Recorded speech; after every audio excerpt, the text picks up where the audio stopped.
Hi everyone, welcome to ELI, the place where you get your daily dose of inspiration for entrepreneurship. And today we have with us Mr. Kshitij Batra, CEO and co-founder of Terra Economics and Analytics Lab, or in short called as TEAL.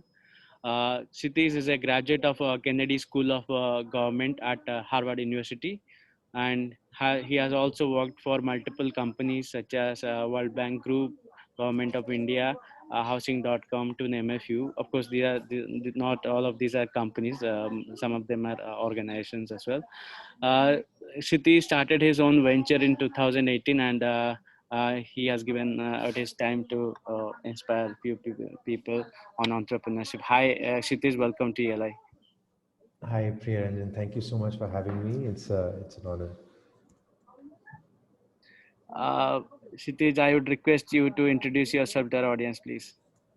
Sure. So, hi everyone. My name is Kshitij Batra, and I am the CEO and co-founder of the Terra Economics and Analytics Lab, or TEAL. We're an early stage technology startup where we're working on trying to solve the problem with land and property records in India. So, in brief, we're trying to create the equivalent of what you may consider like a civil score for land and property in India.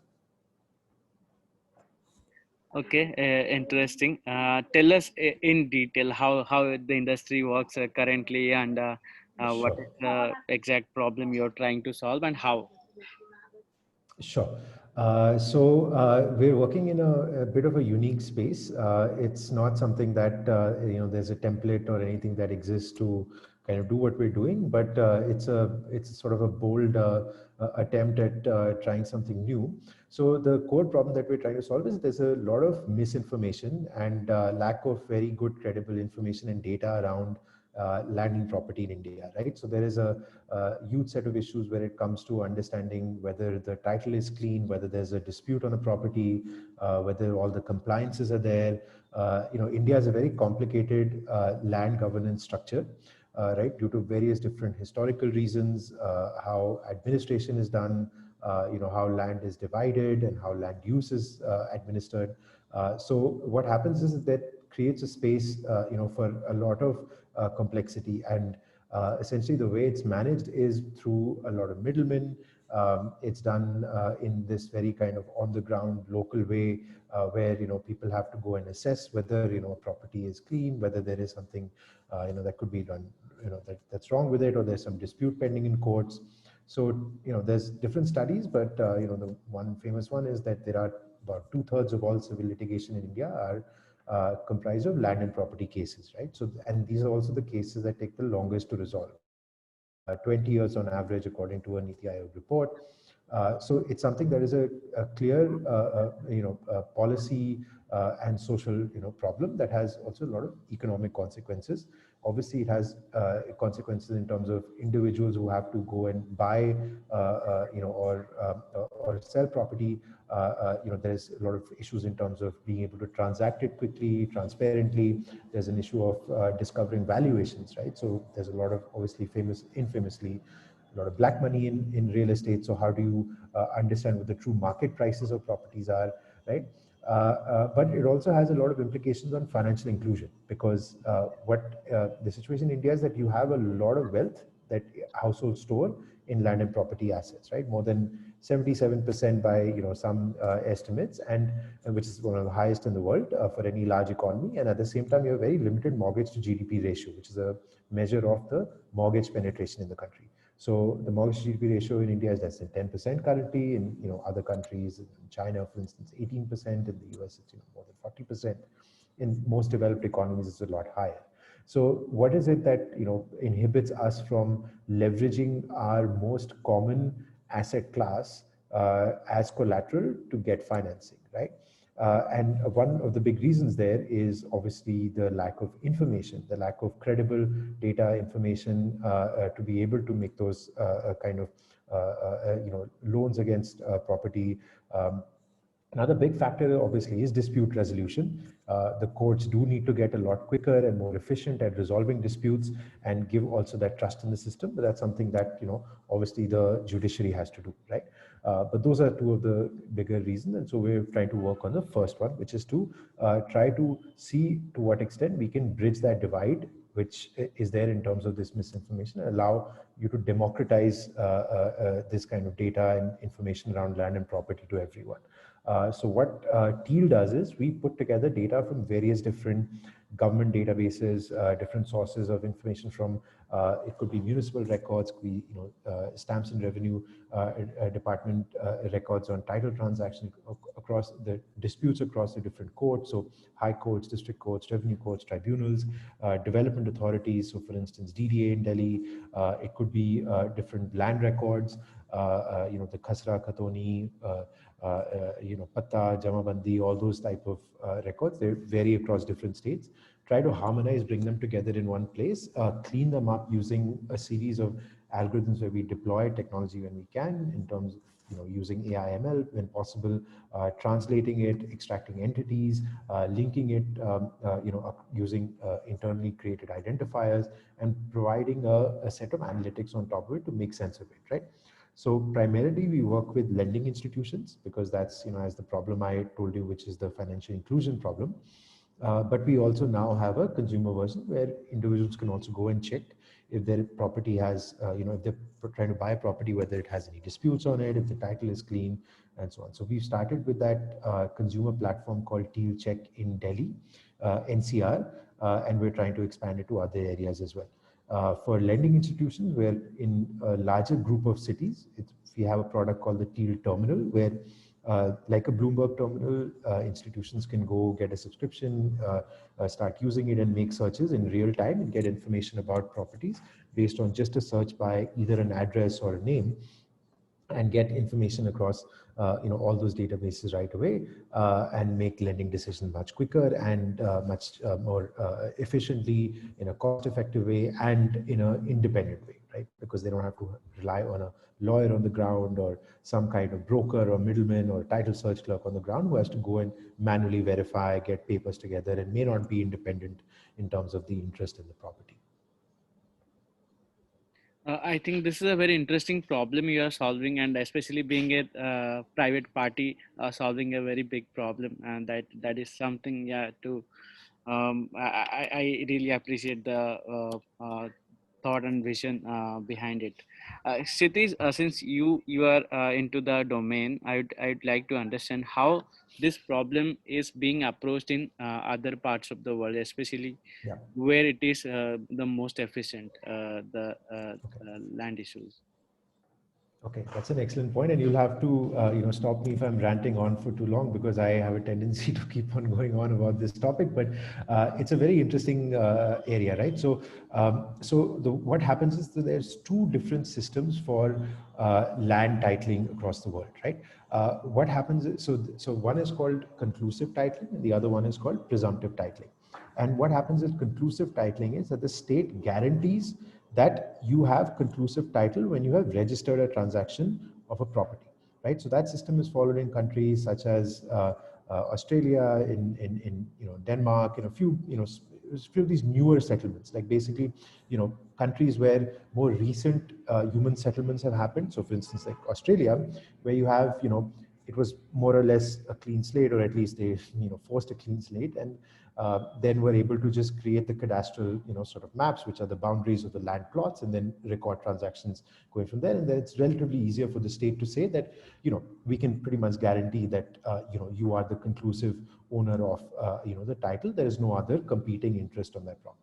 The other system, which is much more common across the world, is called presumptive titling, which means that the state just says that we presume there is title once you have registered the transaction. That system is quite common, including in countries like the US, in Europe, most of the older sort of settlements, in India as well, where the state says that when you register a transaction on a property. So, for instance, in India, you go and register a transaction to buy a property in like the local stamps and revenue or stamps and registrar's office, or sub registrar's office, or stamps and revenue department office.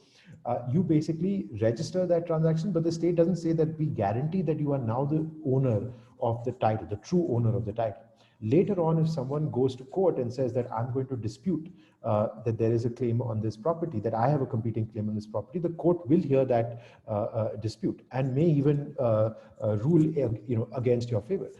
And say that, okay, that the other person has a more valid claim, even though you have registered the transaction, but the other person could have won. So that's called presumptive titling, right? And so what that means is that whenever you've registered a transaction, you don't have any guarantee of that title. Now that throws up a lot of uncertainty, right? Because that means that the person who has register the property may not be able to necessarily borrow against the property, because the bank gives a loan against that property, and later on, it gets invalidated. They lose obviously that, so it could cause a lot of issues. So how is it managed in other parts of the world, right? So what has happened is that in countries like the US and in other countries in Europe, there's been a private market solution which has developed around this. It's called title insurance, and the way title insurance works is that an insurer comes and basically indemnifies the buyer of that policy against any defects in the title. So later on, so let's say you buy a property, you basically get an insurance policy from this insurance company, a title insurance company, which says that you pay some nominal amount when you buy the property, and we'll insure you against any future defects in that title going forward, right? So for instance, later on, if a dispute comes up, the insurer will take that liability. Let's say a dispute is held in court, the insurer will compensate you for the loss, right? Now the way the insurer does it is they maintain a very robust database internally of all of these records, right? So they have, and if you go back in the US, it's come up now, it's been around for more than 100 years. They used to have these microfilms and other types of paper records, but they would go painfully and collate these from different local authorities. It could be the different municipalities, it could be the different state offices, whatever the relevant offices are in the different countries.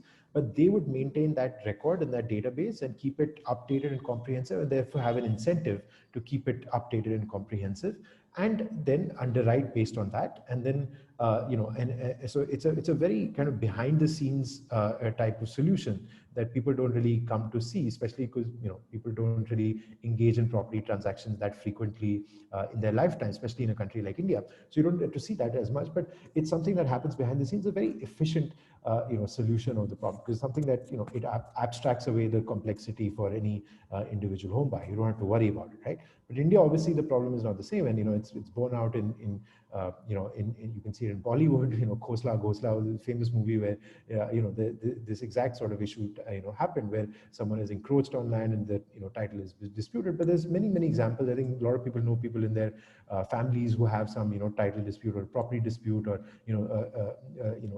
someone is not vacating a property, or it's encroached, or some other issues happen, right? So now so in India, the title insurance market hasn't developed yet.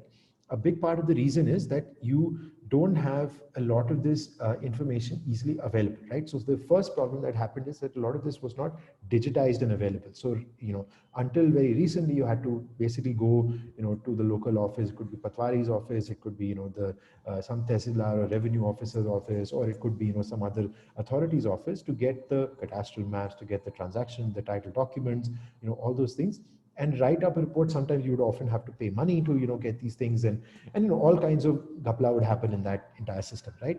So now the state also has recognized there's been an effort to digitize land records for the last several decades. Actually, there's been different attempts. It just has been very slow, and the reason it's been slow is because, as you can empathize in the Indian context, if you start digitizing land records, you start disintermediating some middlemen who are previously beneficiaries of that system, right? So you would have to bribe a patwari, or you would have to bribe a tehsil, or you would have to bribe someone, some lower level official on the ground, to get access to this information. Now, if you digitize this information, make it available in a public domain, obviously they have some rents to lose, right? So there is some resistance in the system that has been historic, right? You need huge amount of political will to push through this and make that process digitized. And so it's taken a long period of time, and it's been very slow, and different governments, and especially different states, have been trying to push it in different ways.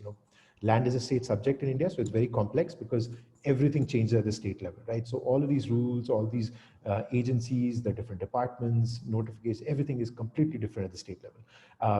And so you have to, when we talk about India as a country, especially when it comes to land, it's not always very meaningful because the variation can be quite high, right? So for instance, you compare a state like Tamil Nadu, which is quite far ahead in terms of its level of digitization, in terms of its governance, in terms of implementation of, service delivery and all these things. It's just really, actually generations ahead in many ways than, places such as, in the north, where you see a lot of these, issues are still kind of, records are not digitized, they're not in good shape. And also the settlements, some of them are very, very ancient, right? So it is inherently very complex as a problem, right? So in Delhi, which is where we originally started, and we, are most familiar with, you have, settlements going back to, and documents and land records going back to Todarmal's time, right? And we see, I can share it with you pictures after this of, Todarmal's diary, which had some of the older kind of land records there in the, parts of Old Delhi in the historical settlements. And so you have to start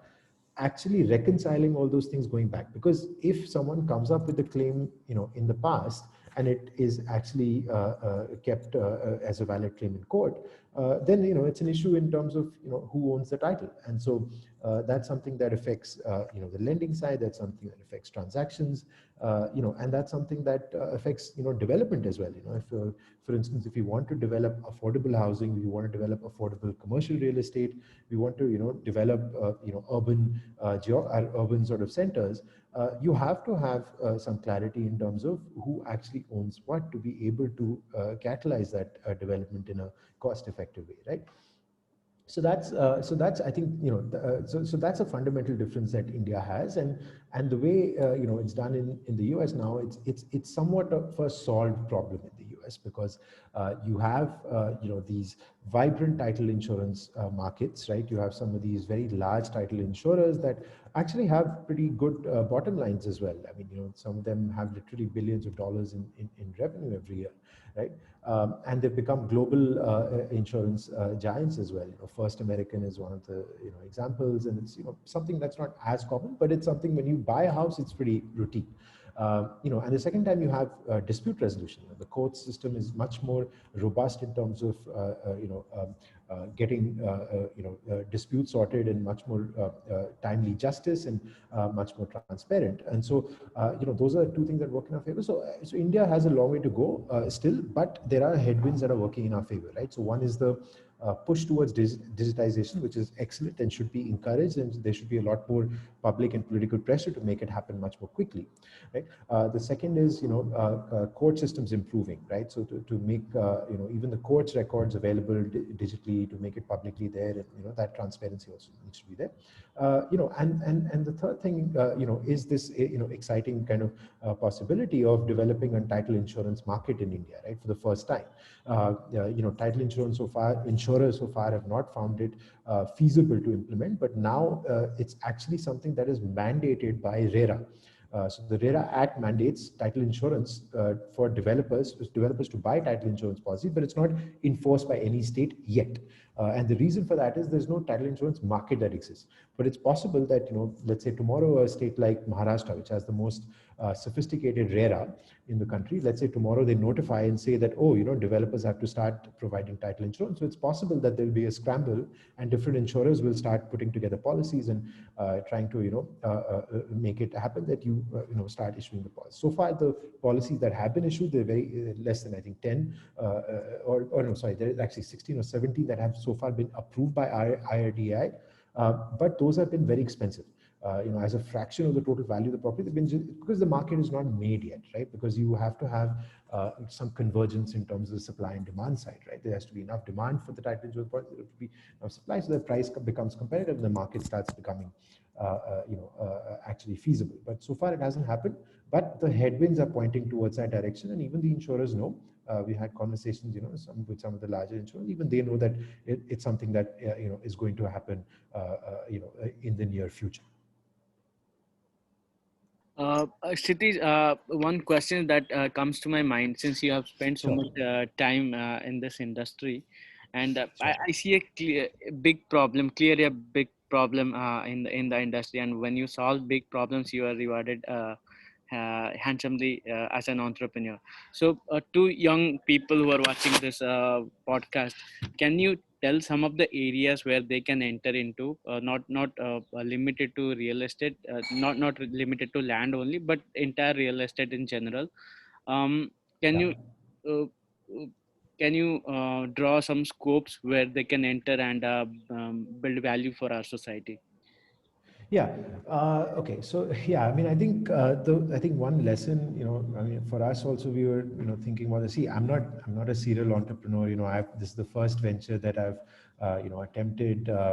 We have a very good team, and without it, it would be very difficult for us to, have even made the progress that we have, and we have a long way to go. And there's a lot of learnings and a lot of growth that needs to still happen. And so I can't, claim to have, that's why I wanted to give that disclaimer actually early on to you as well, that I don't know how much I'll be able to kind of guide, younger sort of entrepreneurs in this, because I'm also still very young in this space and learning. It's been 2 years for us, but there's just a huge amount, left to learn and grow. But I think in the what I would say is a general, just mentality that we also maintain here at TEAL is that we're trying to solve a very hard, difficult problem that is there, in society, in our society, right? It's something that is very context specific to India, right? It's not something that is an easy, fix that where you just go out, put some solution together and go and make a quick buck and exit.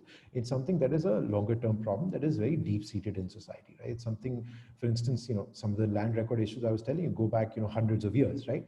You really have to resolve them because there's no other way to do that, right? So I think the one thing would be as a mentality is to find what are those difficult problems, right? It's something that should be worth working on, right? If you're, for instance, you would be making like a, like a video sharing app or something else where, there is a big consumer angle and, you can kind of, scale it up, quickly in terms of distribution and, those type of things. I mean, those are fine. I mean, they could be huge, monetarily something that would be quite beneficial, but, it's something, at least in our team, it's not something that excites us, it's because it's not something that is, more deeply kind of fulfilling, right? So I think when I think of, land, real estate, I think of, urban issues or housing issues, which is an area where I'm more familiar with, where I've worked now for a few years. I would say as a general principle to try to find those problems, right? So when it comes to so startups and and entrepreneurs, the advantages that we have, right? So one is that we have ability to work in small nimble teams, right? That's a key differentiator from large organizations, which are usually find it more difficult to move quickly into new areas. Usually larger organizations have those challenges because they have their own bureaucracies, they have their own maybe politics, they have their own difficult structures that make it they're not as nimble, right? So that agility is there. So that flexibility, quick to adapt, application of newer technologies, and being able to kind of move quickly from one thing that doesn't work to try to find different things that do, right? So, and now we have the technological tools that are getting more and more available to be able to leverage to these problems, right? So those are the advantages that we have. So that's why I think there is that space, especially for smart, committed people, to try to focus those energies on areas which can actually change that society, our actual society, right? Instead of looking at problems that will only be able to kind of be funded by could be funded by VCs or become kind of big behemoths, and are able to distract people's attention either on social media or in different on different devices. I think that's, for us, I think that was the motivating. So see, there are many areas that even in housing and urbanization I can think of, but places where I would say is where I'm familiar with is, for instance, trying to figure out how you make better cities, you make more housing kind of affordable in India, right? So how to provide access to affordable housing in the places where it's needed the most, where the jobs are, where the opportunities lie, providing core infrastructure, in the places that need it most. So what are the different constraints to be able to build that? It could be transportation infrastructure, it could be actual sort of water sanitation type of infrastructure, it could be be, even harder infrastructure, road, rail, those types of, technologies and investment. So, it could be financing instruments for these, could be monitoring these projects, it could be application of geospatial technologies to be able to, optimize, development of these things. So I think there are a whole set of things, but the general, so I mean, I can think of some ideas, other people may have other ideas, but I think the general principle to keep in mind would be to try to focus on those problems that can actually sort of, change, society without necessarily having, it doesn't need to be, like the sort of a global kind of unicorn, or it doesn't need to be, one of the kind of marquee sort of, high sort of, prominent sort of startup. I think, there are a lot of things that behind the scenes are actually improving day-to-day lives for different people, but may not necessarily get that kind of credit or traction or visibility. So I would say that as, committed young entrepreneurs who are, interested in working in these different spaces, and it's not always easy, but I would say that that would be my advice, is to follow those types of paths. Okay. I must say this was a very interesting conversation about the real estate industry. Now I would like to go into the personal side of you being an entrepreneur. Tell us, when did you think of starting something of your own, and how did it come to quit a job and start it? Yeah. So yeah, it's not a very linear path. I've had a bit of a, sort of schizophrenic kind of career trajectory, and I think you mentioned also earlier, I've worked in some large organizations. I've worked in consulting in the US. I've worked in the World Bank, which is a very large bureaucracy. Worked in the Indian government, which is the largest bureaucracy of all, perhaps. And so that was, I think, the last straw. With my last stint in government, I just realized that, okay, I don't think I can thrive in very large organizations. I don't think I enjoy that. There's much more limited agency, all these very rigid structures. So that was the big sort of last step for me, to go from trying to work in that kind of environment to realizing that I wanted to do something on my own and try it out. And so that's when I left government, and then was looking at starting something in the urban housing space, and was basically talking to my current co-founder Rohan, and he was also in Delhi at the time, and we started talking, and then we decided to start TEAL.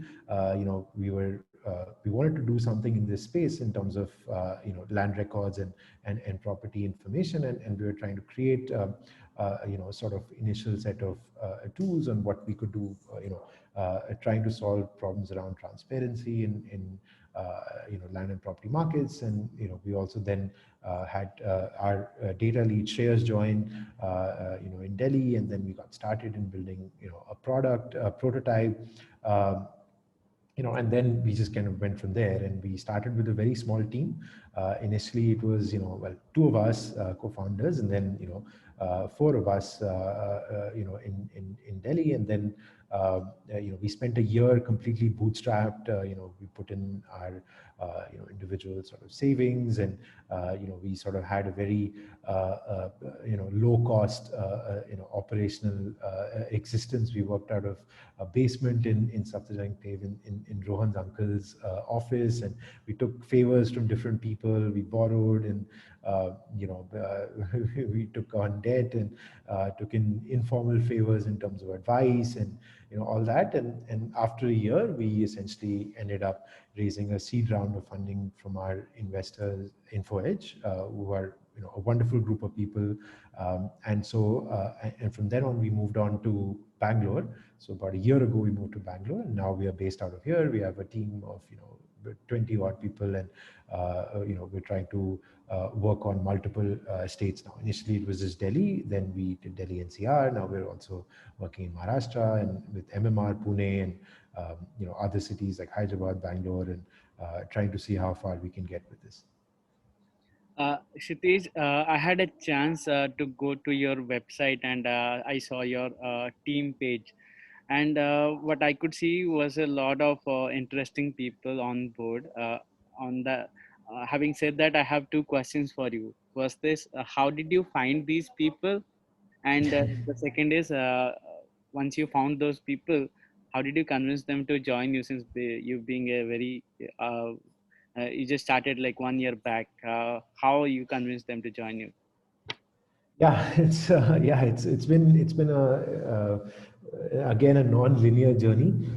So first of all, what we're trying to do is in a very unconventional thing, right? And so what so the way we the teams work in our at TLR, there's a research component, there's a data component, and there's an engineering component. So we come from research background. I come from a research background, a policy background. I studied economics. I worked with data in different capacities, and so me and Rohan worked together on a housing research report at a think tank in Bombay, and that's how we met. And in fact, Shreyas also had worked with me in the same think tank on a data project, and so that's how we initially got started. And what we're trying to do also has a strong research component, right? To understand what the different rules around land and property are in different states, what the different agencies are, what information is digitized, what is available, what is not. So first, we have a research vertical where we have people who are interested in this space, who are working on in terms of figuring out what matters in terms of the data, which are the different departments and the agency, what the rules are across every state, across every geography, because every state is different, then the cities will be different, the way they administer, and then areas within cities will be different, right? So, so that was one. Then the same thing in the data side, because there's a huge amount of working on very heterogeneous and a large number of different sources, data from a large number of different sources. So more than 650 agencies that we rely on right now for data, right? And so they're all heterogeneous, they're different languages. So there's a problem of translation, transliteration. There's problems of entity extraction, modeling them, all that kind of stuff. So it was kind of, I think one thing maybe just as a lesson was that, and I credit, Rohan, for my co-founder for this, which is just, at some point you just have to kind of move forward, right? And you have to, like I have a bit of, an issue that I have to keep on working on, which is that, there's a bit of the perfectionism type of, instinct, which is like, but you can't let the perfect be enemy of the good. So you just have to kind of constantly move forward. So we started with this because we were so low cost and we were bootstrapped. We started actually with a model of just having interns and different interns who worked with us who were students at that point. We had our first intern was actually one of our team members, Rafiq, who was working as a derivatives trader in Bombay, and we found him through one of the online portals. I forget exactly where, but he was interested in working on something different. And so we talked to him, and he seemed like a good guy. We were like, why don't we just get started? And he worked part time with us when he got a chance to, when he wanted a break from his derivatives trading job. And so, and he ended up being excellent. He started preparing some of the initial documents with us, with documenting all the different databases across different states. And we put a matrix together of ranking all of the different states. And and then Shreyas joined to as the data lead, and we hired our first data intern then, Gyan. He was a student at that time in Delhi, and so he also started working while he was studying. At that point, we didn't really know what we were doing. I think we also found him through one of these. I think it was either InstaHire or AngelList or Internshala or one of these places where we basically started as a part-time intern. And similarly, we got a few other people working remotely as interns, and we've had an intern-led model from the beginning, actually. And most of our team actually were formerly interns with us and have now become full-time. So some critical team members, and there have also been interns who have interned with us for a period of time. Maybe it's the summer, and then they've gone back to their studies and they're still studying, so they haven't been able to join us full time. Some have come back for two internships across 2 summers. Divyanshu was one of our interns who came back for two internships. So it's more serendipitous. I think we just we've used different channels. We're kind of agnostic. Some people have come through LinkedIn. Some have come through referrals. Some have applied directly on our website. They found us through different ways, maybe something we've published or put out. So it's been a combination of ways. One place where we can guarantee that it doesn't have a lot of success for us is recruitment agencies that we can almost guarantee that they have not been very successful at giving us good placements. So we've kind of, it's been there's no playbook. I mean, it's been more kind of ad hoc. We've, figured it out along the way, and maybe that's how it'll be going forward. I don't know, but we do need to come up with more structured processes, once we scale. So Okay. Yeah, I think that was very interesting. The point of view you shared about the recruitment agencies. Um, Here is my next question to you. What are the challenges you faced while building and growing this venture? yeah, that could be a separate conversation. I mean, I don't even know where to begin. There's a huge number of challenges.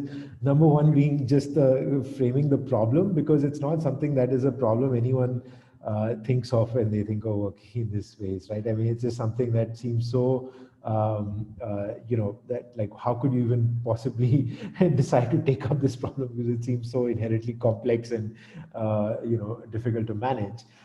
So the first is to figure out, and for us also to frame that problem, that this is something that is doable, and how to frame that mentality, that what can we actually achieve as an external non-governmental entity to solve this problem. Because a lot of the work needs to be done by government, right? Like digitization of records needs to be done by government.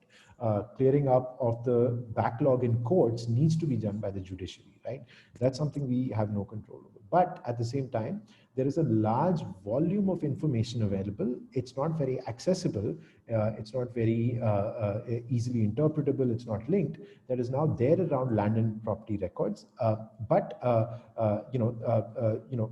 figuring out what aspects of this are relevant to an end user. In our case, what we started with were the banks and financial institutions, so that we can build a sustainable business model out of it, right? Because ultimately we're a private sector enterprise. We're not a non-profit, so we have to build a sustainable business that can scale. So someone has to find value from it and be able to pay for it, right? Uh, and now at the same time, our skill sets are suited, from a combination of research, from a combination of data science, from a combination of, engineering. So we have to figure out, what aspects of the problem that we can actually add value, solve and add value towards, right? So that was the first step. The other one is then, finding good people, retaining good people, having them be motivated to work on, a difficult problem and not get discouraged. That's, something that is, definitely a challenge, and it's an ongoing challenge, because, it's not something that is necessarily a very glamorous, sexy thing to, always be working on. I mean, we're not a startup that, and a type of problem that, your, relatives may have heard of, right? So, and some of these issues are very difficult, right? So, for instance, resolving errors in land records. Sometimes you're dealing with these, documents that have pages and pages of, it could be junk government data, right? Or entered by some, government functionary that is just in really messy format. So you have to go and painfully start cleaning up one by one. Here's a, document. Here's a record. It's a very thankless job for, many aspects. A very thankless sort of task. But they're very important and they're very essential, and someone needs to do them, and we need to figure out best systems to do them, and do it transparently and fairly and cost effectively. So those are, challenges. Raising capital when it's a real estate startup is not easy. I mean, I worked at housing.com, saw it at ground zero of failed promises when it comes to real estate tech in India, right? Like real estate, especially consumer real estate tech and real estate startups, right? Housing was the kind of case in point of, very high flying sort of, high potential type of, startup which had raised a lot of capital, but then couldn't end up delivering. And so because of that, investors are also quite wary about this space, especially it's something where it's difficult to scale and scale rapidly, right? So that's why we were very fortunate to find investors such as InfoEdge, which was, kind of, they're an Indian company. They are Indian entrepreneurs. They, understand the context. They understand, they have a very good mindset. We had very good conversations with them. We have a lot of respect for them. So we're quite lucky to, have someone like that who understands, okay, this is not something that, is going to kind of, be either grow at all costs, within a very short time frame, or perish. Which is why you see the only kind of startups being funded would be the ones that are amenable to that, in the Indian context, or are basically supplying to consumers abroad. It could be consumers in the US or in Europe, and that for us was a very sort of a relatively thankless type of thing. Relatively a not as fulfilling type of thing to be working on. So the other one, yeah, and then I think just in terms of finding good partners and advisors, doing sales when it comes to selling a new type of product and service in the market, especially to banks, which have extremely excruciatingly long sales cycles. They have huge bureaucracies of their own. They're extremely slow to move. And you have to, for sales, you have to constantly do this thing where you're it's there's this always strategies of ego depletion, right? Like you come across people who are just kind of trying to put you down in order to be able to get a better deal, and they are comfortable in their sort of own structures in these different bureaucracies, but you obviously are trying to just make sure that you can get your product across and get it tested and get it adopted and get feedback, and sometimes that it can add value to the organization as well, but there are a lot of other areas, a lot of other reasons in these different banks and large organizations where the adoption gets lost, and the bureaucracy sort of takes over.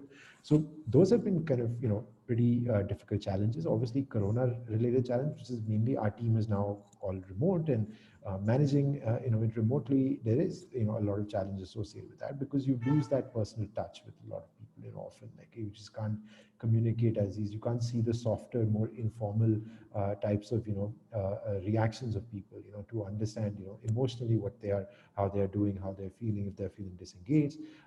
Those I think are more difficult to manage. So yeah, so I think, and personally, just to continue to stay motivated, that sometimes in the face of often disappointments or setbacks, to continue staying motivated and look at the long-term picture. I mean, that's also a challenge that is real. So yeah, I would say those are some of the, I could keep on going on about. Those are some of the challenges that we've had to deal with.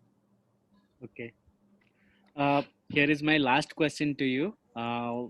Tell us what are the things you have learned so far as an entrepreneur, and how our audiences can use it to start their entrepreneurial journey. Yeah, so I mean, again, I'm very young in this, sort of, attempt, and I have a lot of learning left, to do. We have a lot of learning left, a lot of things to do. So I can't claim to know a lot about this, and every day we're trying to still figure out a lot of things. One thing I can say is that, what I mentioned a bit earlier as well, which is that, yeah, I mean, ultimately in a startup, you have to, or any enterprise, you just have to move forward. You have to make progress, right? So you have to, you can't let, if it's either setbacks or disappointment, things don't work out the same way, you can't get stuck. Right?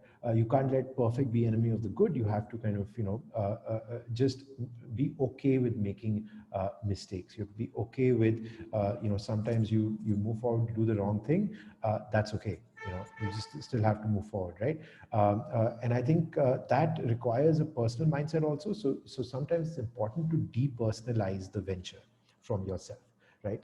Which is that you are not completely your venture, right? You're not, you're more than that as a person, and I think that's important, to have a healthy bit of distance, personally, mentally,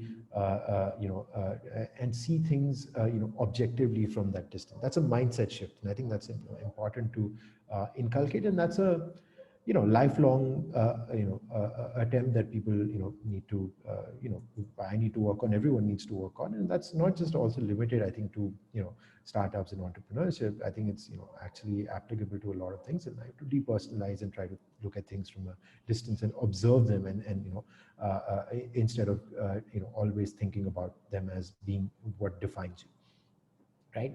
I would say that the other thing that is that you will find support from unexpected places. Like, always try to seek out that informal support from different people, from friends, from always talk about those problems. Always try to get that informal support group, get that informal advisory group. In a way, you never know where that's going to come from. And the third learning, I would say, for us is that we came across a lot of unscrupulous characters along the way.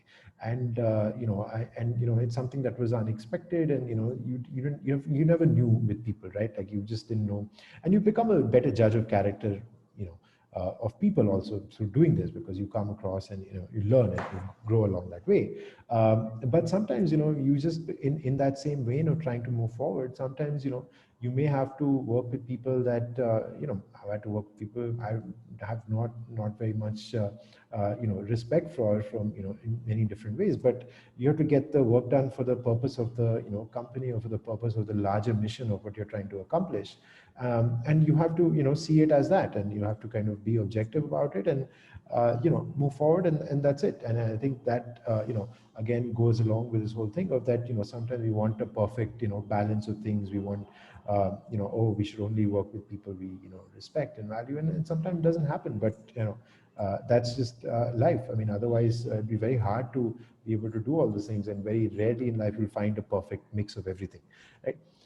So I would say, yeah, I would say all those things there, and work on something you have deeper conviction for. I think that's an important one. Don't do it for instrumental reasons. Don't do it for superficial reasons. Do it for things that you think that you would actually really respect.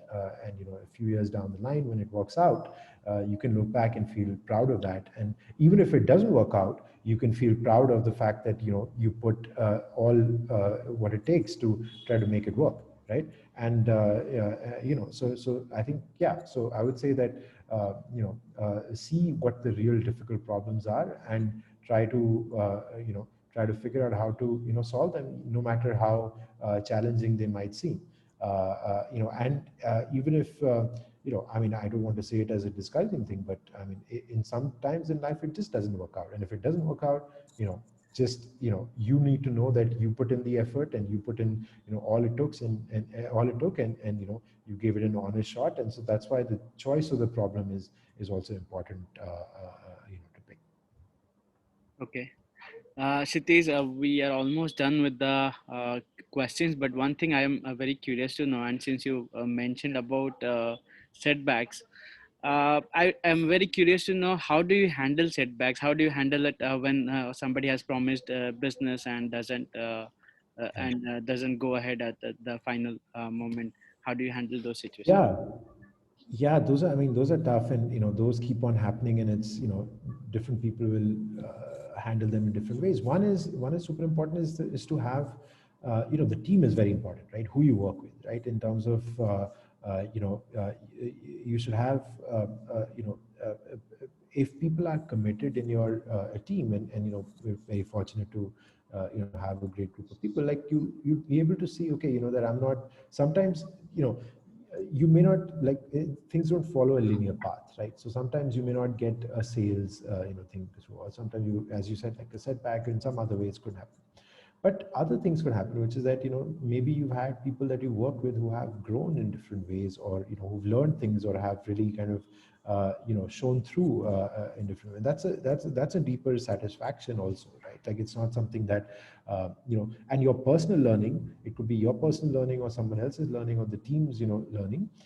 That's also pretty important, right? So that's not a business metric at the end of the day. That's obviously why it's disappointing. But it is important also to see that there are other places in which you have made progress on, as a team, as a company, that are not always easily measured, right? And then I think the second thing is, as I mentioned, to have that support group personally in your own networks, in your own it could be family or friends or other people who you can rely on for that that support, who can always kind of remind you of the positives, right? So you have to always constantly remind yourselves of the positives as well, that this didn't work out, but we have also done X, Y, and Z, which is not, so it's not all for moot. And what's the bigger, longer term picture here, right? Like, what are we trying to really attempt? Is this, I mean, this is just one setback, and you learn and you grow from it and you try to move forward. Right, and then the last bit from a personal preservation thing is that, as I said, to depersonalize, to an extent, your work and your venture, which is not easy to do, and that's something everyone has to attempt. Is that your venture is not it doesn't completely define you, right? There are many aspects of you as a person that are outside of that and are more than that. And so it's important to to have to an extent that distance, because if there is a setback, it shouldn't completely derail you in terms of being able to get up in the morning and make progress, and show up day in and day out, right? So that's, I think, quite important to also know, is that you have to draw that boundary somewhere, and that's something that has been personally a learning in the last 2 years. And that's quite important, I've realized. Well, I must say it was a great pleasure to host you here at ELI, and our audience would have surely got lifetime lessons from this video. Thanks for your time, Kshitij, and our best wishes for TEAL. Thanks so much, Priyan, and all the best to you. And it's great that you're doing ELI and the work that you're doing, and hope you're able to achieve your goals, and get as many people to listen to your work, because it's really important, and it's great that you're doing it. Thank you. Viewers, you can follow and connect with Kshitij on LinkedIn by typing Kshitij Batra. Also, to visit their website by typing tealindia.in. That is it for today's episode. We'll be back with another exciting entrepreneur. Stay tuned to ELI.